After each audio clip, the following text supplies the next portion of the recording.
Bonjour à tous. Aujourd'hui, je vais vous raconter l'histoire magique de Cendrillon, un conte qui traverse les générations et continue d'enchanter petits et grands. Il était une fois, dans un royaume lointain, une jeune fille d'une beauté exceptionnelle qui vivait avec son père, un riche marchand. Suite au décès de sa mère bien-aimée, son père décida de se remarier avec une femme qui avait 2 filles. Malheureusement, après la disparition soudaine du père, la belle-mère révéla sa véritable nature. Cette femme, jalouse de la grâce naturelle de sa belle-fille, la réduisit au rang de servante. La pauvre jeune fille devait accomplir toutes les tâches ménagères, dormait près des cendres du foyer, ce qui lui valut le surnom moqueur de Cendrillon. Malgré cette vie difficile, Cendrillon gardait toujours son cœur pur et sa gentillesse, trouvant du réconfort auprès de ses amis les animaux. Un jour, une grande nouvelle secoua le royaume. Le prince organisait un bal pour choisir sa future épouse. Toutes les jeunes filles du royaume étaient invitées. La belle-mère et ses filles, excitées par cette opportunité, se préparèrent avec frénésie, laissant encore plus de travail à Cendrillon.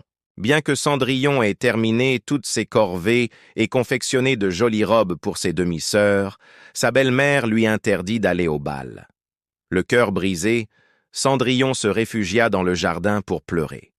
C'est alors qu'apparut sa marraine, la bonne fée, dans un tourbillon d'étincelles magiques. D'un coup de baguette magique, la fée transforma une citrouille en un magnifique carrosse doré. Les souris devinrent des chevaux majestueux.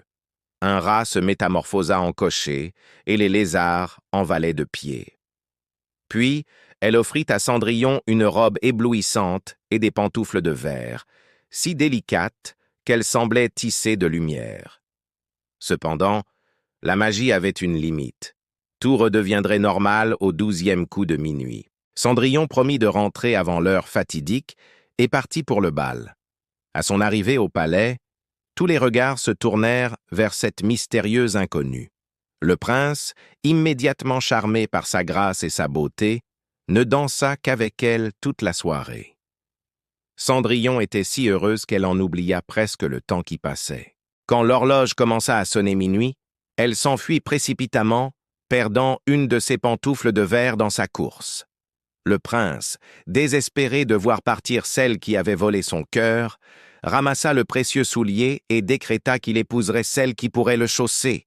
Les jours suivants, tous les nobles du royaume cherchèrent la mystérieuse princesse. Les émissaires du prince visitèrent chaque maison, faisant essayer la pantoufle à toutes les jeunes filles. Quand ils arrivèrent chez Cendrillon, ses demi-sœurs tentèrent en vain de faire entrer leurs grands pieds dans le délicat soulier. Cendrillon demanda alors timidement à l'essayer. Malgré les protestations de sa belle famille, elle enfila parfaitement la pantoufle. Pour prouver qu'elle était bien la mystérieuse princesse du bal, elle sortit de sa poche la seconde pantoufle. Le prince, qui accompagnait ses émissaires, reconnut immédiatement la jeune fille, dont il était tombé amoureux. Peu après, Cendrillon et le prince se marièrent lors d'une somptueuse cérémonie. Fidèle à sa nature généreuse, Cendrillon pardonna à sa belle-mère et ses demi-sœurs, les invitant à vivre au palais. Cette histoire nous rappelle que la bonté, la persévérance et l'espoir peuvent transformer même les situations les plus difficiles. Que la magie ne réside pas seulement dans les baguettes des fées, mais aussi dans notre capacité à rester bienveillant malgré les épreuves. Si vous avez aimé cette histoire magique, n'oubliez pas de vous abonner à ma chaîne et de laisser un petit pouce bleu. Partagez également vos contes préférés dans les commentaires. À très bientôt pour une nouvelle histoire enchantée.